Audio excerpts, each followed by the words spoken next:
Commissioner Lopez. Oops, I lost you guys. Sorry. Let me go back. Nope, you're here. Am I there? Oh, there we go. Okay, sorry about that. Commissioner Lopez. Here. Commissioner Leffel. Commissioner Here. Lopez. Commissioner Oglesby. Yeah. Sorry. You're here. Am I there? Oh, there we go. Okay, sorry about that. Commissioner Lopez. Here. Commissioner Leffel. Here. Lopez. Commissioner Oglesby. Audio issue. Yeah, big time. sorry. Did I fix that or is it still there? You're okay, Graham. Okay, I think it's fixed. okay. Marianne, did I ask for you? Yes. Marianne? Yeah. Okay. Just close out of YouTube. Oh, just close out of YouTube. Okay, sorry, we have a live streaming going on, that's why. Got it.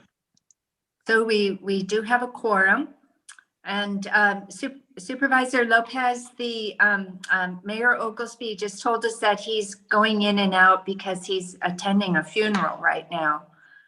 So And there's Mike Riley. Okay. Thank you for letting me know. you're welcome. So our quorum may vary between 2 and 3 people, or 2 and 3 of our commissioners, which is fine. Okay, now I'm going to open it up for public comment for any item that is not on the agenda. I see no public, so with that, unless Mr. Briley, do you have anything you'd like to share?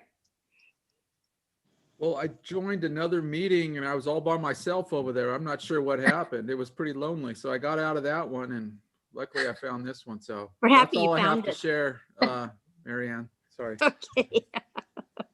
Okay, with that, I'm going to close public comment and move on to the first item, which is special business.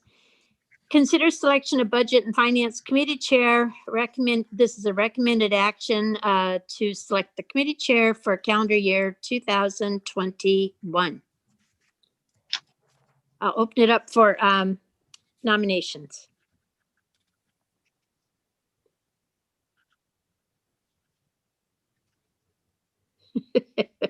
Marianne Leffel to remain committee chair. I I'm sorry, second.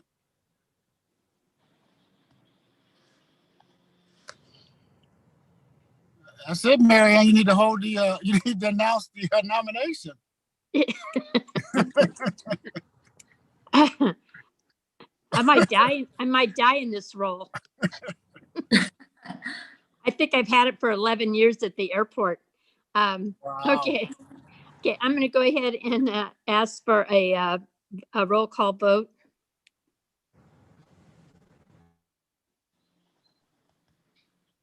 Chris Lopez, Yes. Mayor Oglesby, Yes. and Marianne. I will concur. Keep those records straight, you two on staff. We will. Okay, our first item of new business is to consider a draft financial statement for period ending 2020, December 31st. And we'll need a discussion and recommendation. Great. I will be happy to begin the discussion. Attached in your packet as agenda item number 2 are draft financial statements prepared by Hayashi Whalen as of December 31st. And overall, our revenue and expenditures are right where they should be at that midpoint in the year. One small exception is that there is approximately $43,000 outstanding from half a dozen of our local agencies with respect to contributions towards LAFCO's budget. So we will be following up with each of those agencies to request that those monies be received. And other than that, Mike, did you have anything that you wanted to add? Probably a couple things, yeah. So you should have your balance sheet in front of you there. So this is again at June 30 or December 31 for the June 30, 2021 fiscal year end. So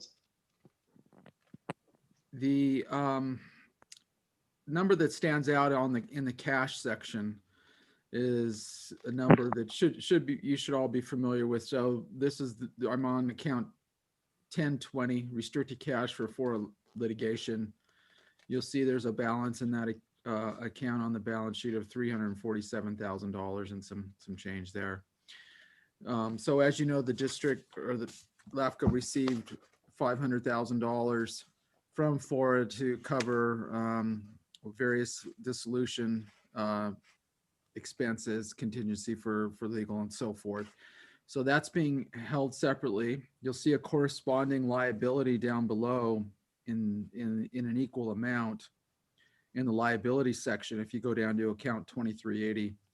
So it's just an offset there, an asset and a liability, so it doesn't run through the income and expenses of LAFCO. So we keep that in a separate account.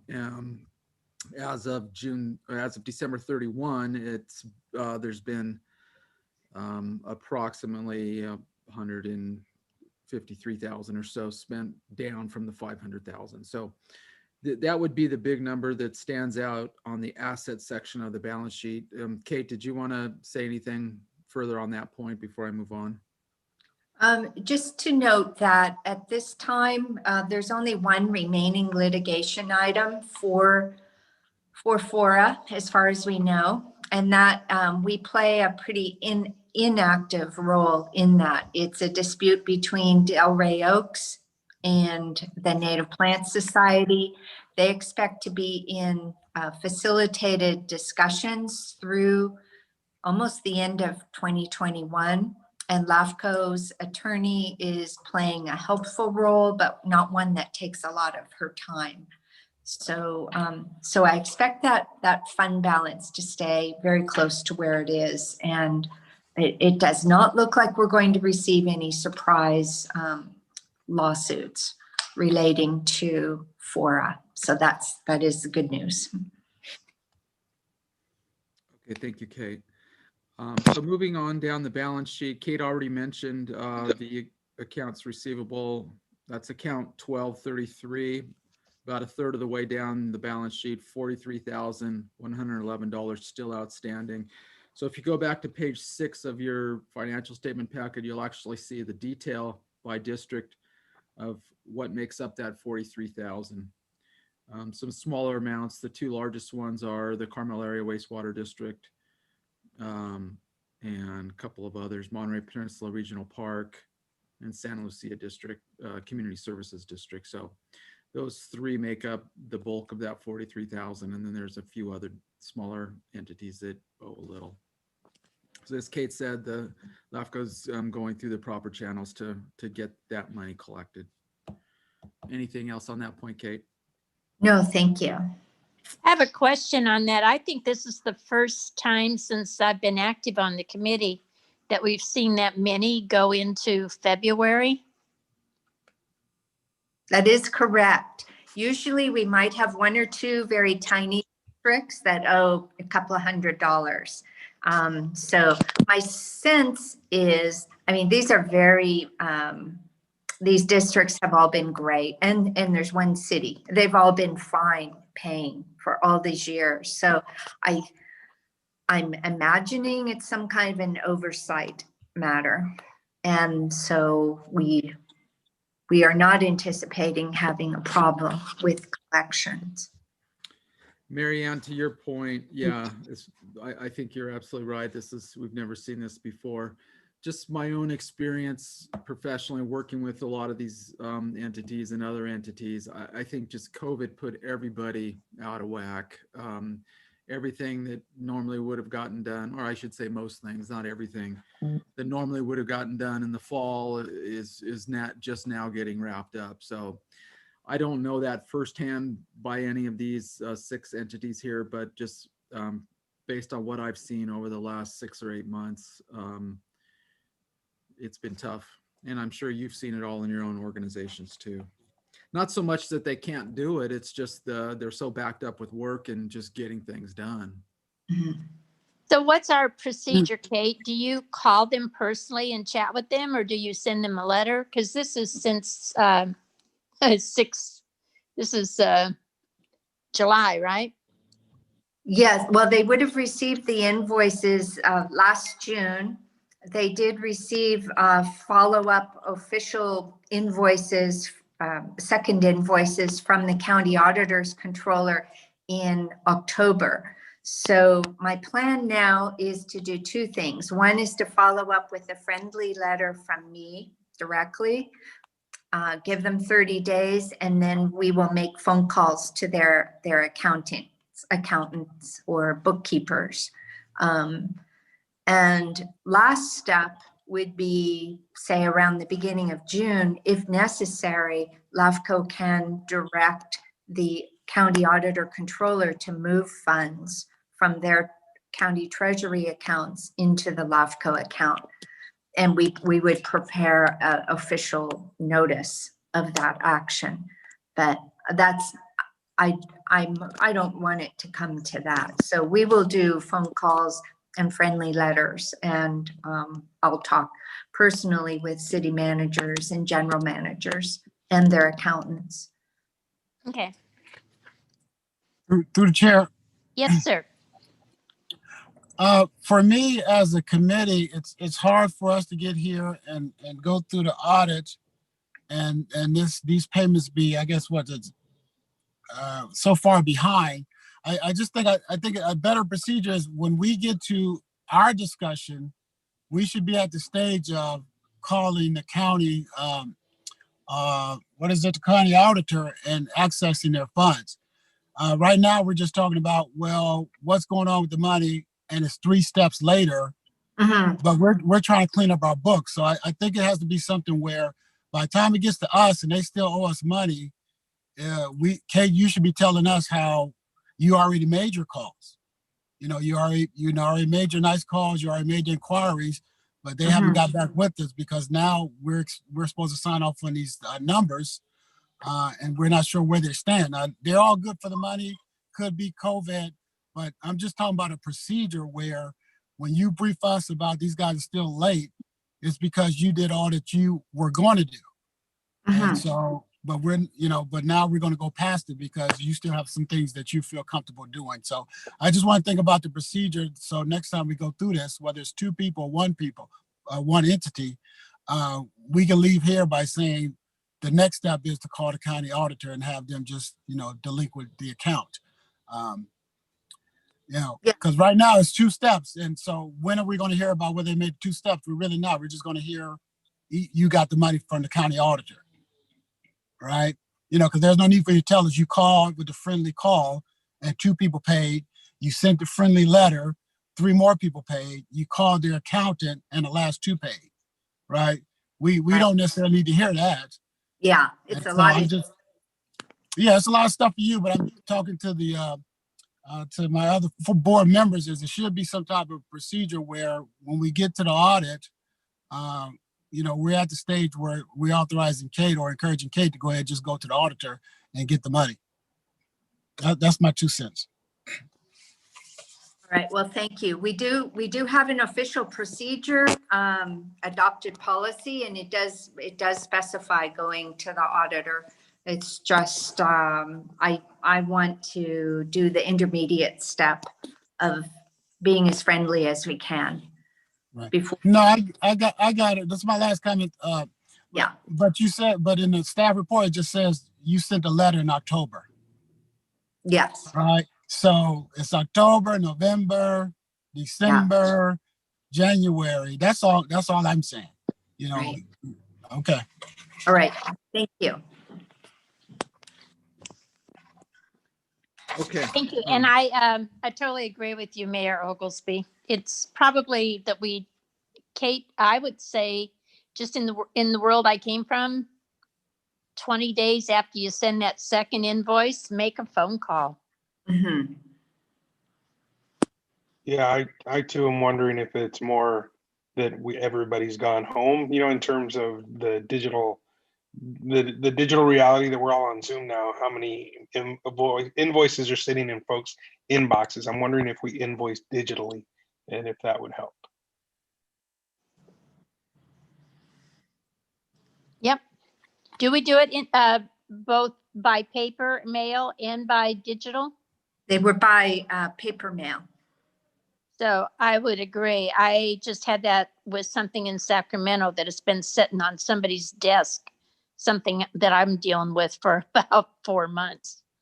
So, and they just haven't been to the office. Yeah, and I've found things in my office. I'm in there every week, but our process is that Sandra checks the mail, and so when she grabs it and goes through it, it can sometimes be 2 to 3 weeks before I get it. And I can imagine for some of these other offices, almost everything is digital now, and so we might just be overlooked.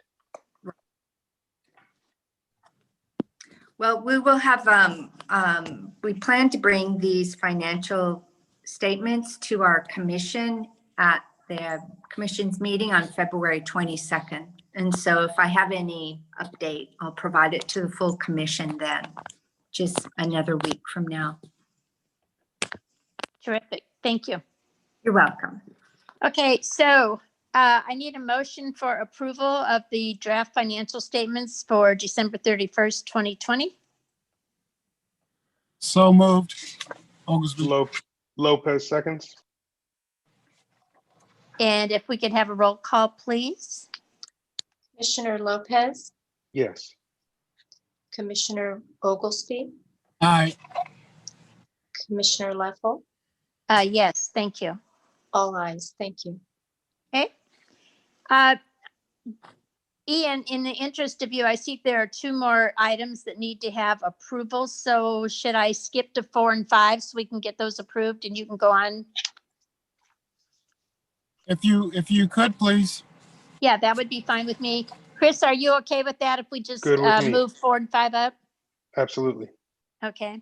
So item number 4, which will be now 3, is to consider the preliminary draft work program for fiscal year 21-22.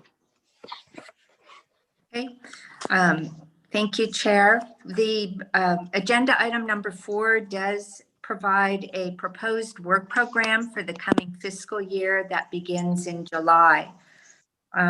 We anticipate a very high volume of activity related to our special districts, the cities, and the county of Monterey.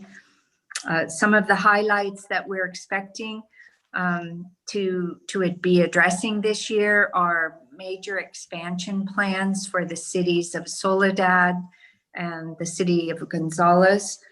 We will also be considering quite a controversial application from the Monterey Peninsula Water Management District that we've been doing some pre-application work on for the past year. There are several expansion proposals that we'll be receiving from the Marina Coast Water District. We do not expect to have anything more than a few administrative details or a few small litigation matters relating to the dissolution of FORA that will carry on into 2021. In addition, we're providing some support to an ad hoc committee of the Monterey County Board of Supervisors. They are interested in some of the ideas that we raised in LAFCO's fire protection study last year.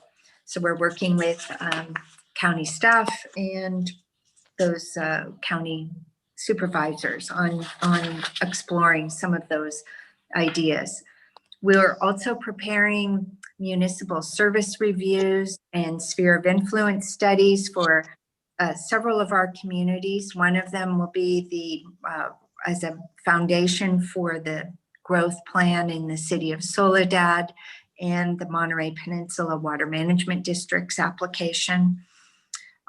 We anticipate as well taking on as a priority the review of our 7 Monterey Peninsula cities, comprehensive review of all of their municipal services, and a study for the city of Soledad.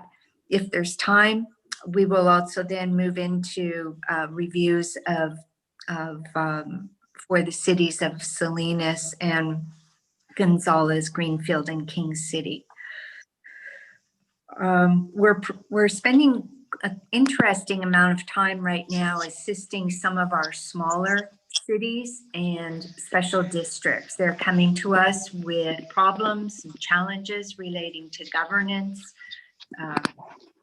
boundaries, operations.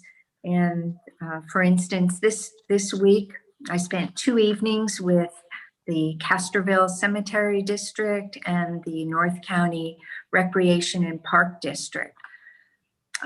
Last month, we spent some time with the city of Soledad and a recreation district down there.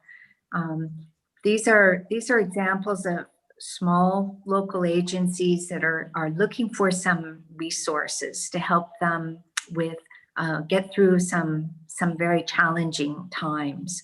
And so for each of these districts, we meet with them, we meet with their general managers or the city manager, we meet with their boards of directors, we prepare some discussion papers to help conversations going, we present some ideas, kind of easy things to do that don't involve LAFCO, and then much more complicated things that could involve LAFCO, but that may or may not be practical in the short term. So we're really being challenged by these smaller districts and cities to really investigate to the best we can of some creative solutions for them to be considering. So we just mentioned that in our in the work program. I think that's going to be continuing into the new year. As to the fiscal impact of all of this work, we expect that we can accomplish it with our 2 analysts, myself, our clerk to the commission. We are proposing, as you'll see in the next item, to have a reduction in staffing, not to fill a half-time clerical position. But we think that with our core staff, we can accomplish a lot of good things on behalf of our communities and the county as a whole. So that completes my overview of the draft work program. I'd be happy to answer any questions. I'll open it up to my fellow commissioners. I don't have any questions. No Supervisor questions on Lopez? my end, just a comment of appreciation. I like the forward-looking view on some of this, and also the respect and uplifting of some of the small districts who need assistance this year. So appreciate the focus of this year's plan. Thank you. I do have a question, Kate. With everything that's going on, and I know that this has been on the work plan, but not to the front burner, why is the Monterey Peninsula City study being moved to the front burner when it seems like all of these other smaller districts and some of the larger districts have some burning issues? Do you really have the time in this annual work plan to do that? Some of our cities on the peninsula are going to be needing our help. One in particular is the city of Marina. We're running into a clash there with respect to the public facilities out there, the landfill, the regional landfill and the water pollution control plant. There's a lot of in between them, and the city of Marina, for instance, is what was the Armstrong Ranch, different owner now. But there's some growth issues out there that are raising their heads, and some community issues that we're having to get involved in relating to odor issues out there relating to the public landfills. So it is timely to look at the sphere of influence, at least for the city of Marina, because right now that their long-term growth boundary butts right up to those regional facilities. And yet existing residents of the city of Marina have a lot of concerns about odors, some of which come from those big regional facilities. So that's an example of where I think we want to take a fresh look at a sphere of influence that was created at least 40 years ago, and ask ourselves, ask everyone, is this a good idea? Really, what makes sense out there? Because people are concerned and nervous. So that's one city that is going to be looking to us for help. So I'm very I'm very aware of that, of what's going on out there, and I think we all are, because we all have something that touches on that. But I guess I was surprised when I heard you at the special districts meeting say we're starting all 7 cities. And I thought, wow, with the problems that Marina alone is having, it seems like that one will be pretty big with the districts and the city. So I was just surprised to hear all 7 cities were being initiated right now. So that was my question of just staff capability, of pure timing, and knowing how ugly a couple of these might get. Yeah. Certainly some of the cities would be very routine reviews. One reason to try to take a look at them together is to help the cities take a fresh look at public safety services. There's a lot of upheaval right now on the peninsula about fire protection and contracts. A lot of shared services going on. And so if we can help to facilitate that discussion, those conversations, we'd be happy to do that. But really the number one concern I have is relating to the city of Marina. And it's not just their growth plans to the north, but also their fire protection capabilities are very weak. And neighboring fire districts are stepping in a lot to support that city's fire protection capabilities. So we see some issues there. So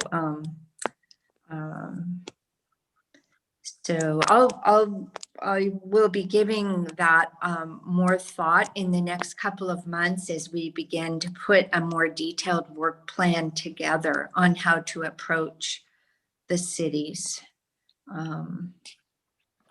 It's also something where most of these studies for our cities were done almost 10 years ago. And so we have a responsibility under the Cortese-Knox-Hertzberg Act to try to keep up with periodic studies the best that we can.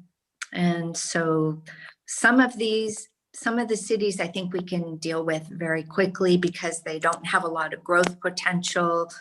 They just don't need a lot of services from LAFCO.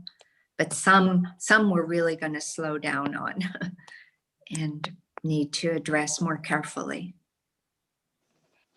What I'm unclear about at this point is if we'll get to, in particular, to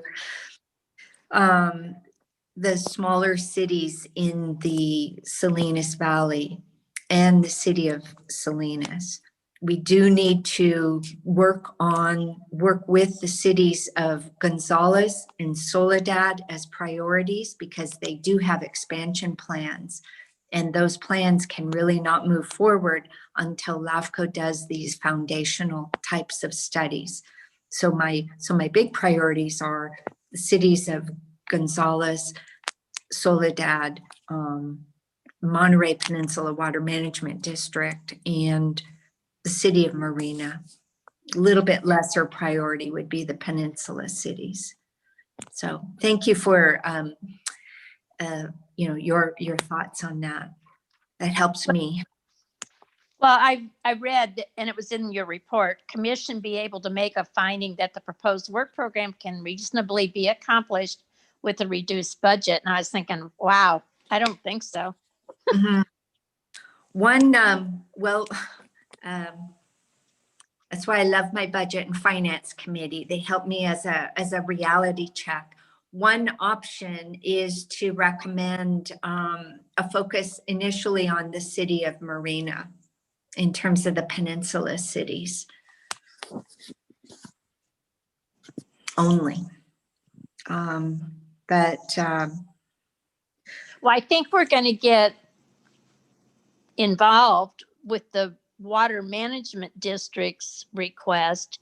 It's going to touch on some other water districts and abilities to deliver and that sort of thing. I mean, there's going to be a lot that comes into that. And then with Marina, with the issue with the odors coming from the agricultural field, from the wastewater, and from the landfill. I mean, it just seems like there's a lot, and it's all kind of messy.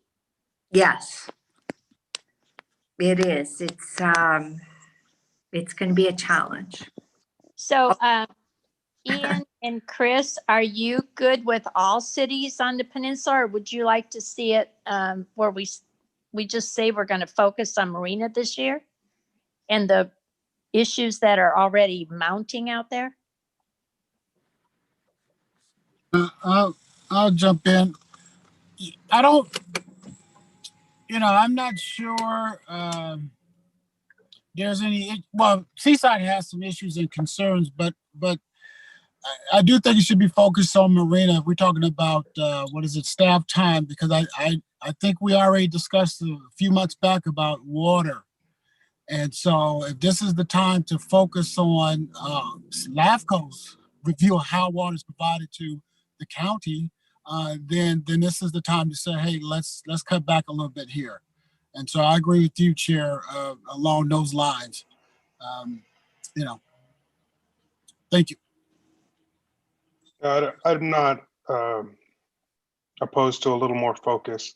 I agree it's going to be a messier year than usual, I think, in terms of the issues that we're going to have to work with. And on that, I'll ask, who's chair this year, Kate? Well, presently it's Chair Oglesby, and then in May comes a rotation, and I believe that you are vice chair right now. So I was just going to say thanks, Ian. Thanks for that. No, but I'm okay Chris, with a little more focus. Yes, Ian. Yeah, it goes to you next. Thanks for that. Yeah. Just to jump in, just to go back, Chair, is the one thing that brings any economic development, and I think all of what we're trying to do, including the fire concerns in Marina, needs a good look, because Seaside sends a lot of resources over there and ergo takes away from what we're doing with other cities, because then they need to be able to back up Seaside, right?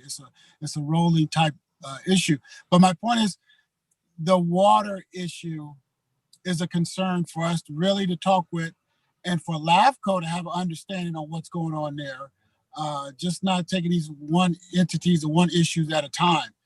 If this allows LAFCO to be able to look at these things, then it's important to me to focus. Thank you.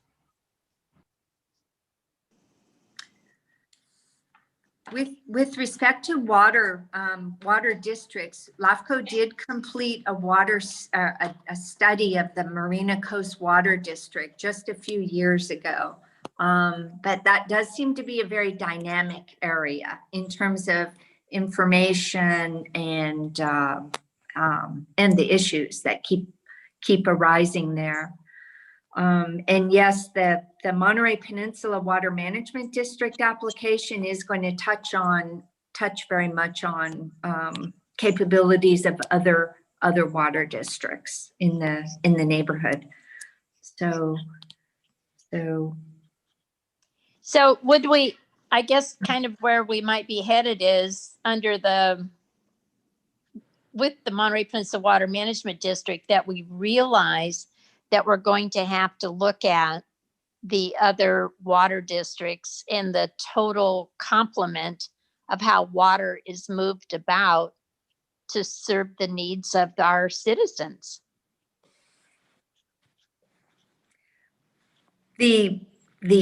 actual request from the Water Management District is to activate a latent power to distribute retail water. So in a way, that is a narrow request. It's just that the execution of that and the politics of that are really messy.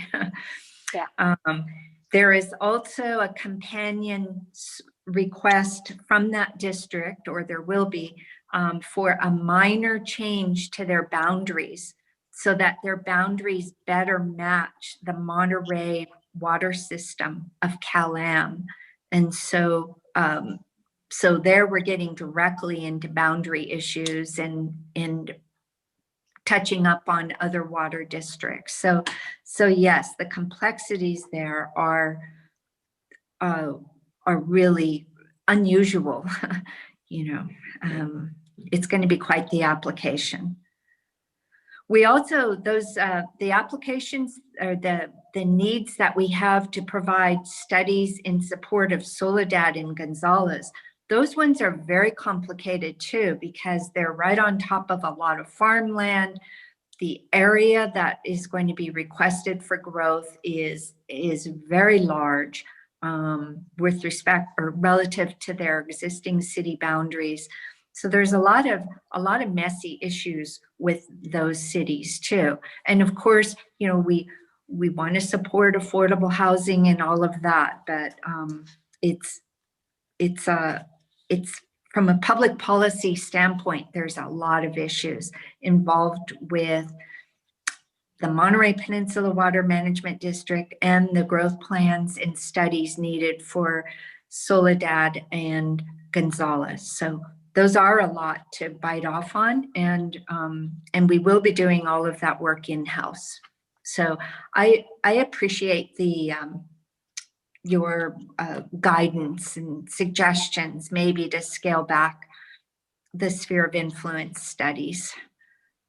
Yeah, I just think what you're hearing from us is that you just take out Monterey Peninsula cities and put Yeah. the city of Marina with their with what's going on there. I think that's Yeah. more important.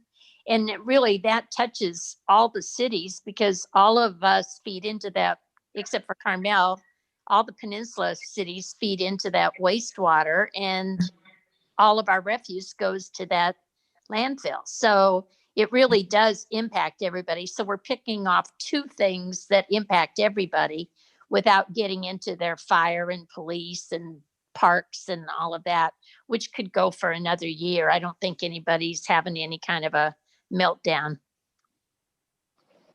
But Yes.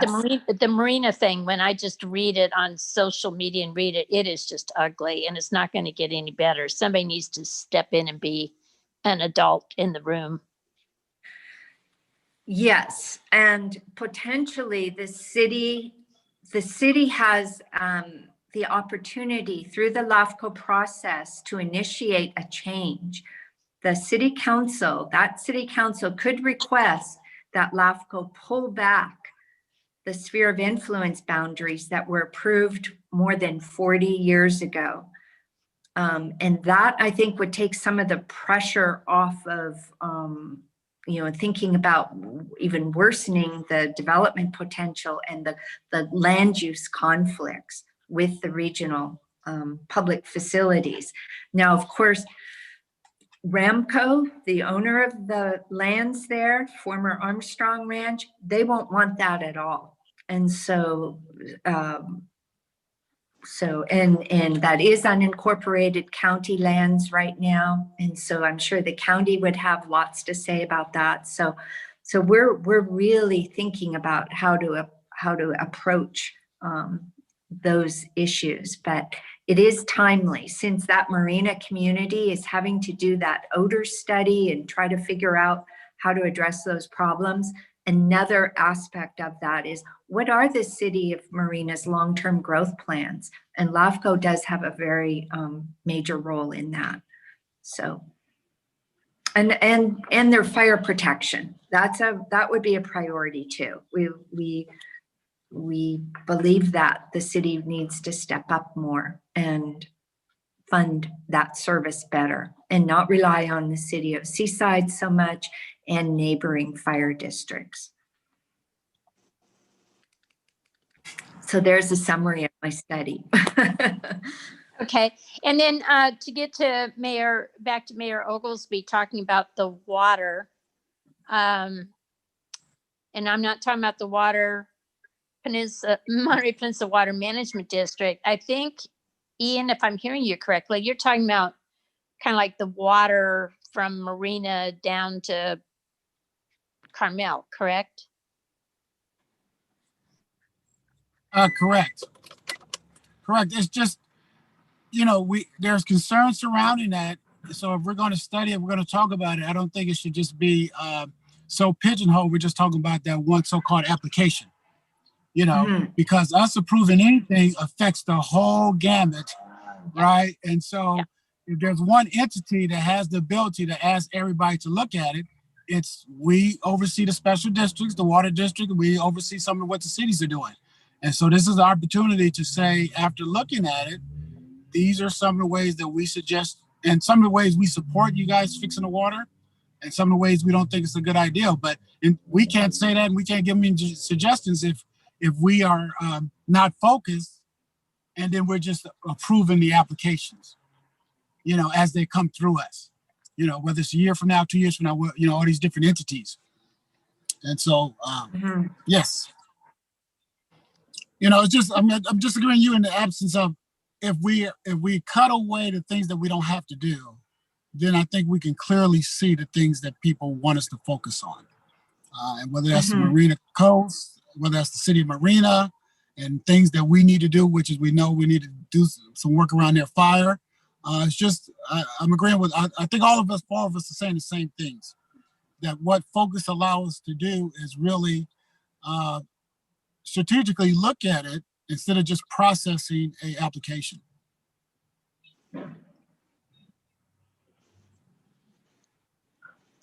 Chris, are you in agreement? I am.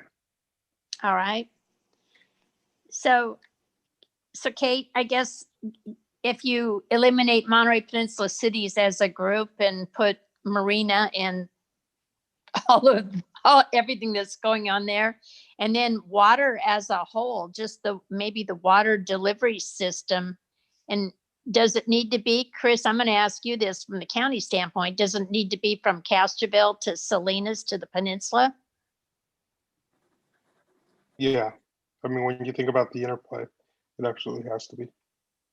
I mean, when I'm hearing the screaming about the sewage water from Salinas and the purple pipes up to Castroville and everything, it's what Ian is saying. It's all so connected that if you just take one piece of it, it might make sense, but it might not make sense as a whole. Right. I mean, and understanding your inputs and your outflows, I mean, is the way that I would categorize that. And you touch one, the other one is impacted one way or another. And so absolutely agree that we have to consider the wider picture in terms of the analysis to determine what the real impacts will be throughout the region. I think we just expanded your work plan a lot, Kate. I think so. That will be a fun one. But I thought they said that's the good thing. What is it? One step back, two steps forward. Right? We take one thing from you, then we give you two things to do. Yes. Well,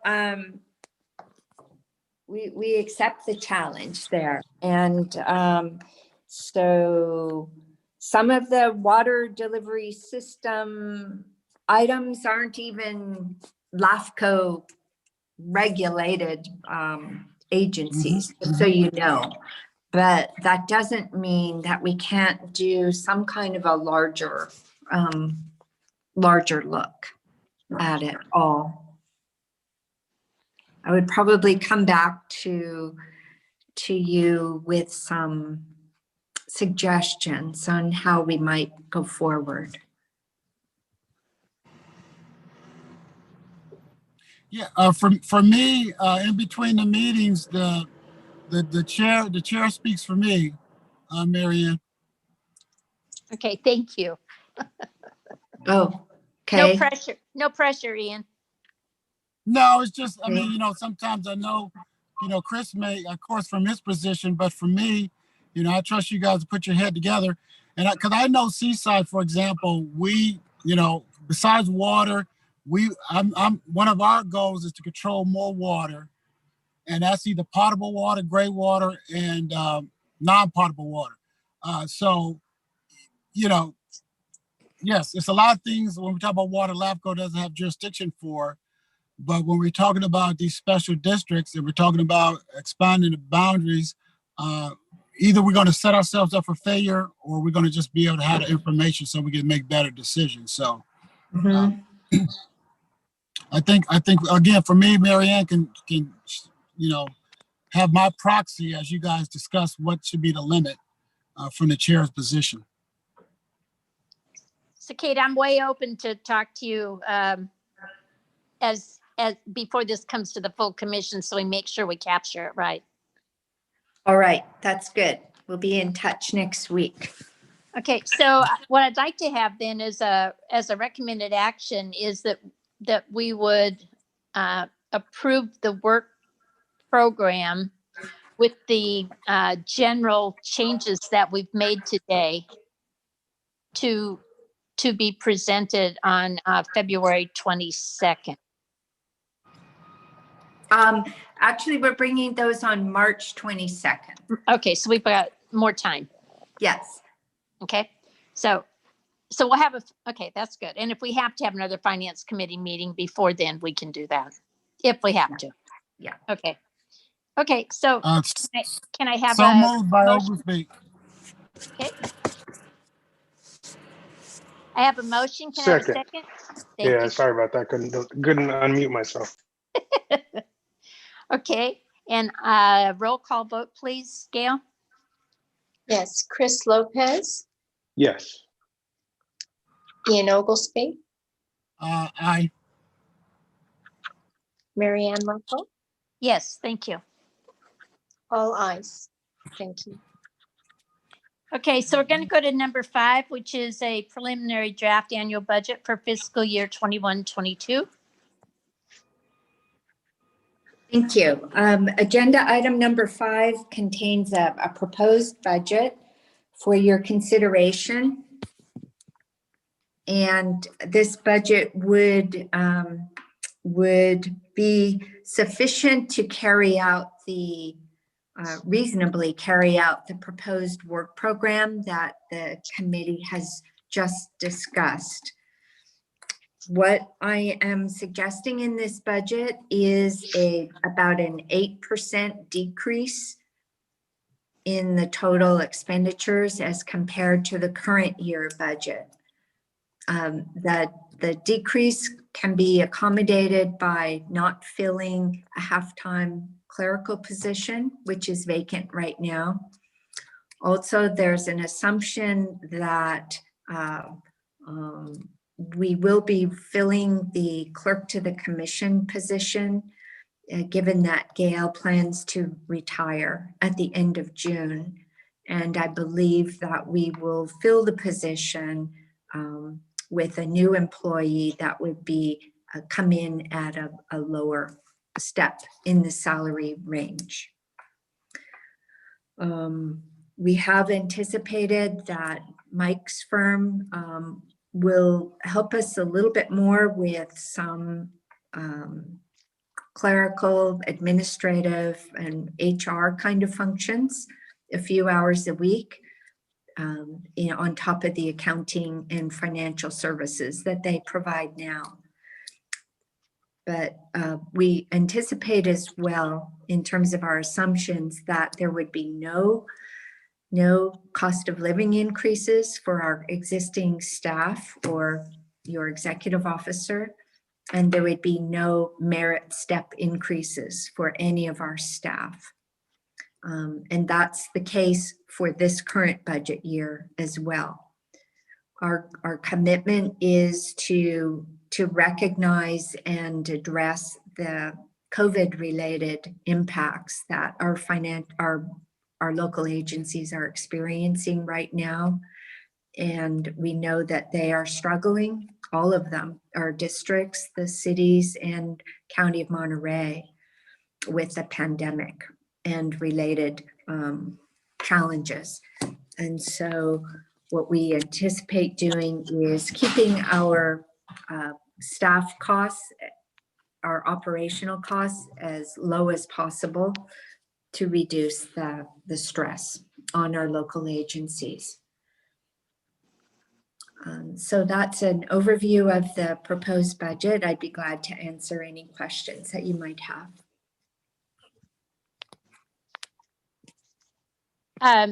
Commissioner Oglesby, No questions. Commissioner Lopez, No questions. I think the only moving piece was that question about dues, but at Cal LAFCO, I think we have a way forward, at least for the year. have they decided to back off a little bit? A little bit.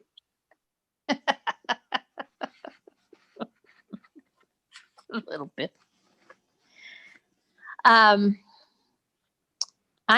I'm good with this, Kate. I think it's fair and reasonable given what everybody's going through. And who knows how this is going to shake out in the next few months if things get open and revenues start flowing again. Mm-hmm. So I think it's fair. We can always go and do an amended budget during the year if we have to. I think we'll be okay. I mean, the main thing is to have really bright staff for us to work with and accomplish the most important work in the most thoughtful ways that we can. And that's what we do. So I feel we've got a great team, and we will very much miss our valued clerk to the commission for all of these years. But she's ready to go traveling. No, we're going to have to buy her a ring light so she can look beautiful FaceTiming her grandchildren. That's right.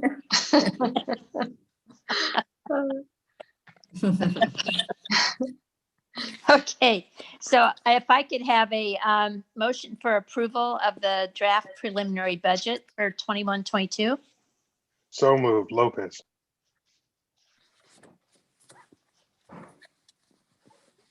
Could I have a second? Second. And a roll call vote, please. Chris Lopez, Yes. Ian, Aye. Marianne, Yes, thank you. all ayes.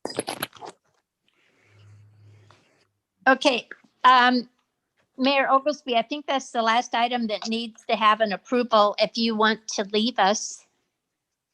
No, I'm here now. It's over. Oh, sorry. That's okay. I was able to say my words before I got on the meeting, so we can continue with the meeting. Okay, so item number 3, we skipped, and we'll go back to, it's the profit and loss budget versus actual dated February 5th, 2021. Thank Mr. you. Briley?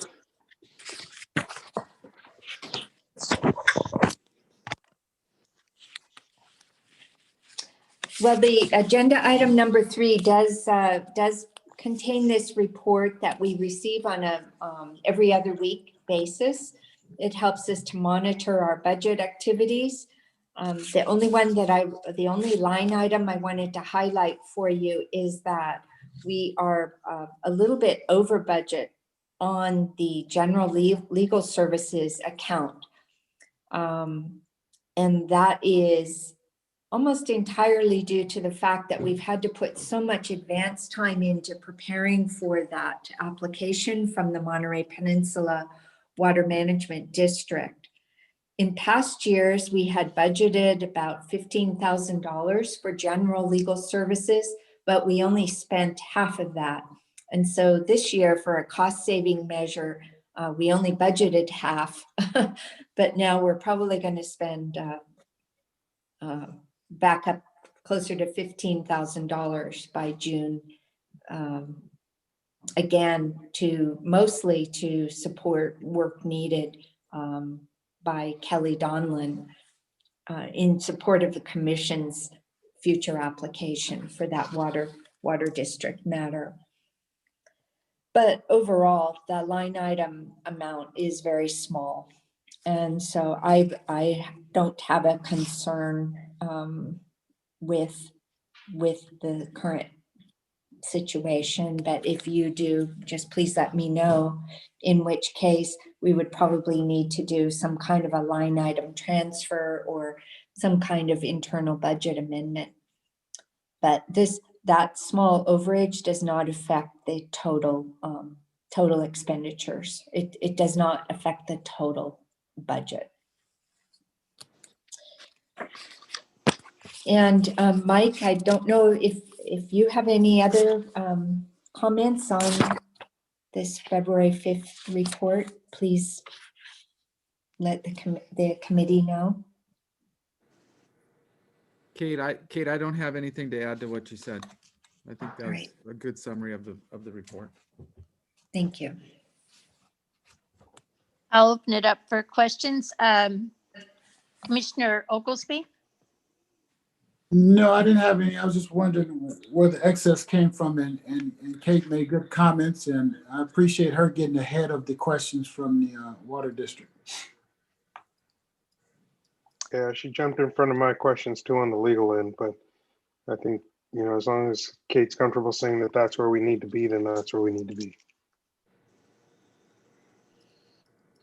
Okay, then I would, we don't need to have a vote on this. We're just accepting the report, so thank you. Right, And thank you. so next we have a 3-year financial forecast of through 2024. How could that be 2024? Mhm. This is an information only item that was prepared by Mike's firm and our LAFCO staff. The purpose of it is to present the assumptions for the not only the proposed budget year coming up in July, but a couple of years beyond that. And what you see here is really the overall assumptions are that we would hold steady in terms of our current staffing of 2 analysts, your executive officer and clerk. We would hold steady with our current contractors, you know, with respect to accounting, financial services, audit services.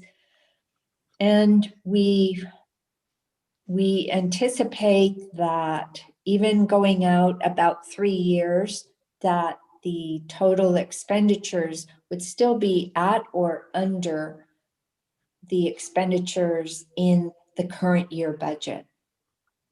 And that again is accomplished primarily by not funding any staff beyond 4 positions, whereas in the current budget, there's 4.5 positions funded. So Mike and I would be glad to answer any questions you have about this forecast and the assumptions.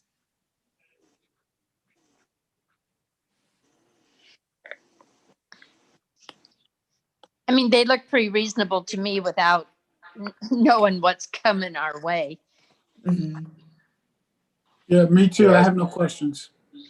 Yeah, no question. It's just that same, you know, who knows what things are going to look like in 6 months, 9 months, but appreciate the attempt to look ahead. And I guess we'll see if Mr. Riley's crystal ball is correct here in half a year.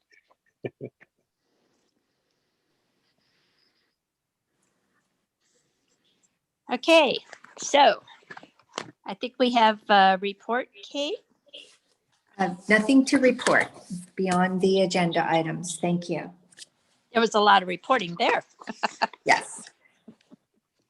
Okay, I think that we have everything done. I would entertain a motion for adjournment. Lopez, so moves. Second.